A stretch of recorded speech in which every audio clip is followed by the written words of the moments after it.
Sorry ഒന്നും പറയണ്ട. Sir എനിക്ക് വേണ്ടി ഒരുപാട് കാര്യങ്ങൾ ചെയ്തിട്ടുണ്ട്. എന്റെ ജീവൻ രക്ഷിച്ചു, എന്റെ കുടുംബത്തെ രക്ഷിച്ചില്ലേ. കടപ്പാട് എനിക്കാ കൂടുതൽ. അത് ഇന്നും ഉണ്ടാവും.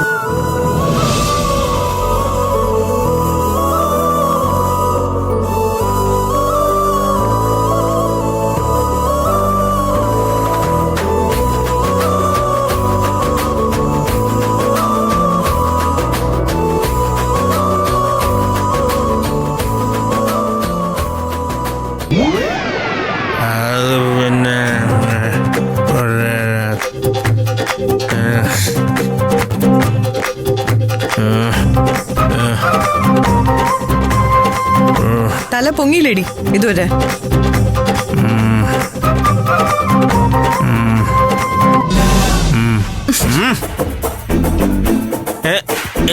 എന്താ ഇന്ദ്രജയെ? ഒന്നും അറിയാത്തൊരു പാവം. വിജയോട് ആരാ അവന്റെ കൂടെ കള്ളു കുടിക്കാൻ പോവാൻ പറഞ്ഞേ? എന്തിനാ നടന്നൊക്കെ അവനോട് പറഞ്ഞത്? അതെ, എന്റെ കണ്ണിനും കൈക്കും നല്ല വേദനയായിട്ട് ഞാൻ ഇവിടെ ഇരിക്കുകയായിരുന്നു. വേദന മാറാനുള്ള ഔഷധം തരാന്ന് പറഞ്ഞിട്ട് വിളിച്ചോണ്ട് പോയതാ. നാണോ ഇല്ലല്ലോ ഏട്ടന്? സ്വന്തം അളിയനല്ലേ, എന്തിനാ നാണിക്കുന്നെന്ന് തോന്നി.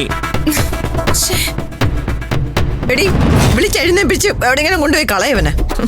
അയ്യോ ആന്റി, എന്നെ കളയാൻ പറയല്ലേ. ഇവിടെ എനിക്കൊരു വിലയില്ലെന്ന് എനിക്കറിയാം. പക്ഷേ ആന്റി എന്നെ കളയാൻ പറഞ്ഞാ ഇവളത് ചെയ്യും.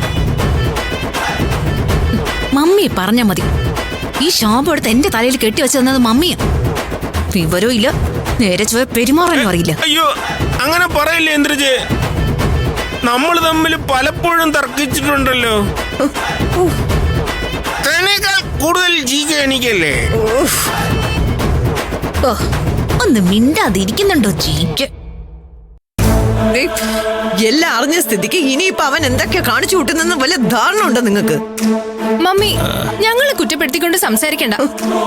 അവളുടെ വലത് കൈ അനങ്ങാൻ പാടില്ലെന്ന നിർബന്ധം മമ്മിക്കായിരുന്നില്ലേ? അതിനിങ്ങനെ വിലകെട്ട മാർഗം കൊണ്ടാണ് നടക്കുന്നതെന്ന് ഞാൻ അറിയണ്ടേ?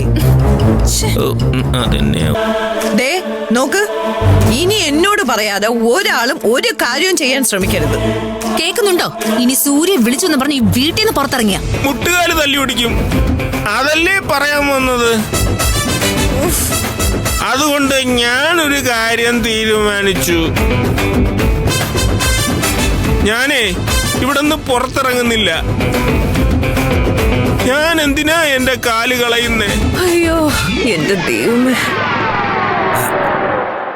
മാഡം, എന്താടാ? മാഡം ഭക്ഷണം എടുത്ത് വെച്ചിട്ടുണ്ട്. ഏട്ടൻ കഴിച്ചോ? ഇല്ല. എങ്കിലേ ഏട്ടൻ കഴിച്ച ശേഷം ഞങ്ങൾ അങ്ങ് വന്നോളാം. പൊക്കോ. ഓ ശരി മാഡം.